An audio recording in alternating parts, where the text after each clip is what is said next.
Assalamualaikum warahmatullahi wabarakatuh. Kami dari kelompok 6 yang beranggotakan Halimatus Sa'diyah, Muhammad Nurdin, Kamariyah. Di sini kami akan mempresentasikan materi yang berjudul Kitab Suci Al-Quran. Pengertian Al-Quran. Al-Quran secara etimologi diambil dari kata qara'a yaqra'u qira'atan wa qur'anan, yang berarti sesuatu yang dibaca atau al-maqru'u. Arti ini menyuratkan anjuran kepada umat Islam untuk membaca Al-Quran. Al-Quran juga bentuk masdar dari al-qira'atu, yang berarti menghimpun dan mengumpulkan, atau as-sammu wal jam'u.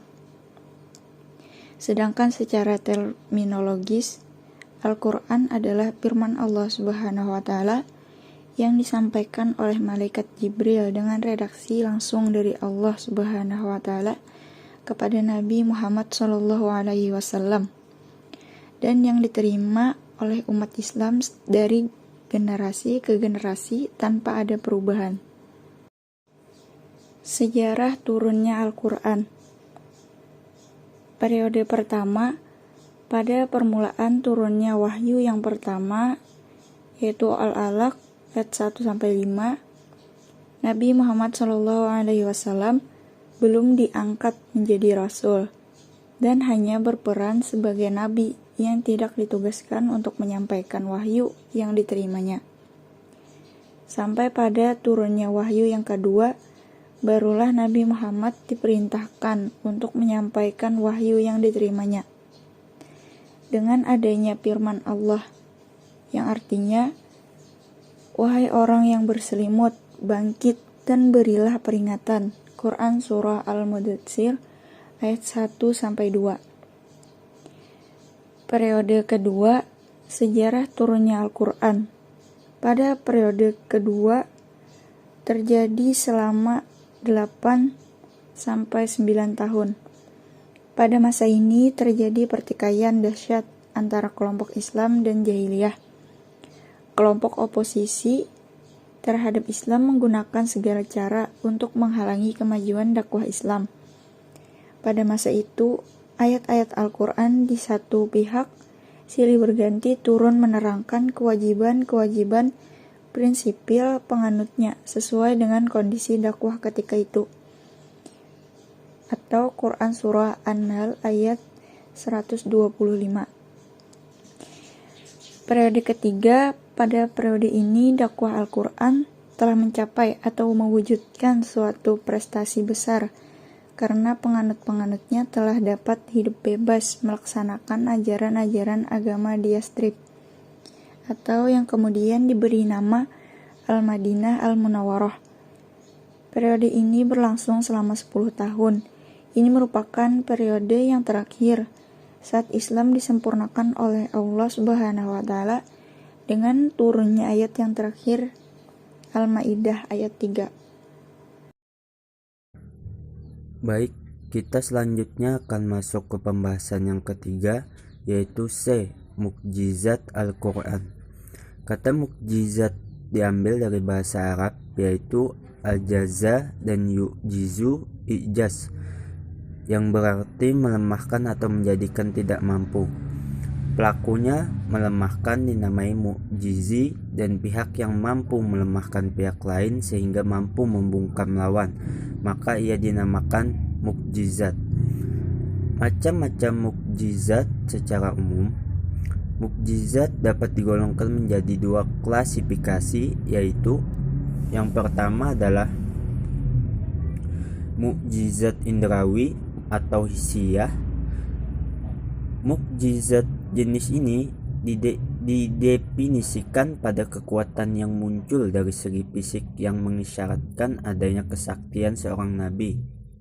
Sedangkan yang kedua yaitu mukjizat rasional aqliyah.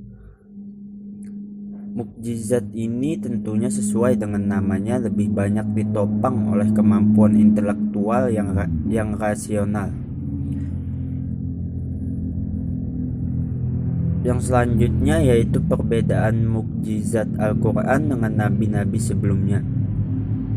Yang pertama adalah mukjizat nabi sebelumnya bersifat fisik hisiah, maka habis sesuai dengan berlalunya zaman, generasi setelahnya tidak lagi bisa menyaksikan mukjizat tersebut. Sementara Al-Quran adalah mukjizat yang terjaga, abadi dan berkelanjutan. Sedangkan yang kedua adalah mukjizat nabi-nabi sebelumnya terfokus pada penakjuban pandangan, sementara mukjizat Al-Quran mengarah pada pembukaan hati dan penundukan akal. Karena itu daya pengaruhnya lama dan bertahan. Sementara mukjizat pandangan kadang begitu mudah terlupakan. Bidang mukjizat Al-Quran terdiri dari berbagai macam segi mukjizat, yaitu ada 4. Yang pertama adalah segi bahasa dan susunan redaksinya, yaitu ijaz lugawi. Yang kedua, segi isyarat ilmiah, ijaz ilmi. Dan yang ketiga, segi sejarah dan pemberitaan yang gaib, ijaz tarikhi. Yang keempat, segi petunjuk penetapan hukum, ijaz tasyri. Pembahasan yang keempat yaitu kedudukan Al-Quran. Di sini ada 2, yaitu yang pertama sebagai sumber hukum Al-Quran dipandang sebagai sumber hukum dari segala macam aturan tentang hukum, sosial, ekonomi, budaya, pendidikan moral, dan sebagainya. Al-Quran harus dijadikan way of life bagi seluruh umat manusia untuk memecahkan persoalan-persoalan yang dihadapinya. Yang kedua, kedudukan Al-Quran sebagai korektor. Selain sebagai sumber hukum, Al-Quran juga berkedudukan sebagai korektor, yaitu kitab yang mengoreksi kepercayaan-kepercayaan, pandangan-pandangan yang salah di kalangan umat beragama, termasuk kepercayaan-kepercayaan, anggapan-anggapan yang salah yang terdapat di dalam Bible atau kitab lain yang dipandang suci oleh para pemeluknya. Adapun yang yaitu surah yang pertama diturunkan dan yang terakhir diturunkan. Menurut penyelidikan ahli sejarah, turunnya Al-Quran Al-Karim secara bertahap ditandai dengan terjadinya peristiwa yang dialami Nabi Shallallahu Alaihi Wasallam ketika beliau sedang bertahnus atau beribadah di Gua Hira, yaitu sebuah gua di Jabal Nur yang terletak kira-kira 3 mil dari kota Mekah. Waktu itu Jibril datang menyekap Nabi ke dadanya lalu melepaskannya, dan melakukan yang demikian itu berulang 3 kali sambil mengatakan Iqra, bacalah pada setiap kalinya, dan Rasulullah Shallallahu Alaihi Wasallam menjawabnya, ma ana biqari, saya tidak bisa membaca. Pada dekapan yang ketiga kalinya, Jibril alaihissalam membacakan kepada Nabi Shallallahu Alaihi Wasallam ayat yang artinya berikut: bacalah dengan nama Tuhanmu yang telah menciptakan, ia telah menciptakan manusia dari segumpal darah. Bacalah, dan Tuhanmu itulah Maha Pemurah yang telah mengajarkan dengan pena. Ia telah mengajarkan kepada manusia apa-apa yang belum diketahuinya. Peristiwa itu terjadi pada malam hari Senin, tanggal 17 Ramadan tahun ke-40 dari usia Rasulullah. 13 tahun sebelum Hijriah bertepatan dengan bulan Juli tahun 610 Masehi dalam catatan sejarah. Peristiwa luar biasa itu dijadikan sebagai penetapan awal turunnya Al-Quran. Sedangkan mengenai ayat yang terakhir diturunkan pula, para ulama berbeda pendapat. Sebagian ada yang mengatakan bahwa ayat yang terakhir diturunkan ialah surah Al-Baqarah ayat 281,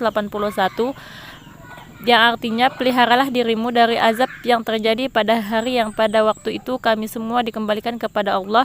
Kemudian masing-masing diri diberi balasan yang sempurna terhadap apa yang telah dikerjakan, sedang mereka sedikit pun tidak dianiaya. Pendapat lain pula mengatakan bahwa ayat Al-Quran yang terakhir diturunkan ialah firman Allah Subhanahu wa Ta'ala dalam surah Al-Maidah ayat 3, yang artinya, pada hari ini telah kusempurnakan untuk kamu agamamu dan telah kucukupkan nikmatku kepadamu serta telah kuridhoi bagimu Islam sebagai agama. Dan yang terakhir yaitu sejarah urutan surah pada Al-Quran. Pada masa Nabi SAW, Al-Quran secara keseluruhan sudah ditulis oleh para sahabat, hanya saja belum tersusun rapi sehingga Al-Quran yang kita ketahui sekarang ini bahkan surat-suratnya pun belum diurutkan secara detail. Banyak faktor yang melatar belakangi kenapa pada saat itu Nabi tidak mengumpulkan Al-Quran dalam satu mushaf. Dari fakta sejarah dan analisis dapat diketahui bahwa susunan surah dalam Al-Quran adalah tauqifi bukan ijtihadi. Meskipun sebagian ulama berpendapat dalam susunannya merupakan hasil ijtihad, akan tetapi hal itu tidak menghalangi ketauqifian susunan surah Al-Quran, kendati masih merupakan masalah yang debatable di antara ulama. Akan lebih bijak jika kita tidak hanya memandang masalah penyusunan surah Al-Quran hanya sebatas tauqifi atau ijtihadi saja. Yang terpenting adalah Al-Quran yang ada sekarang ini adalah Al-Quran yang sama pada zaman Nabi tanpa ada pengurangan atau penambahan sedikit pun.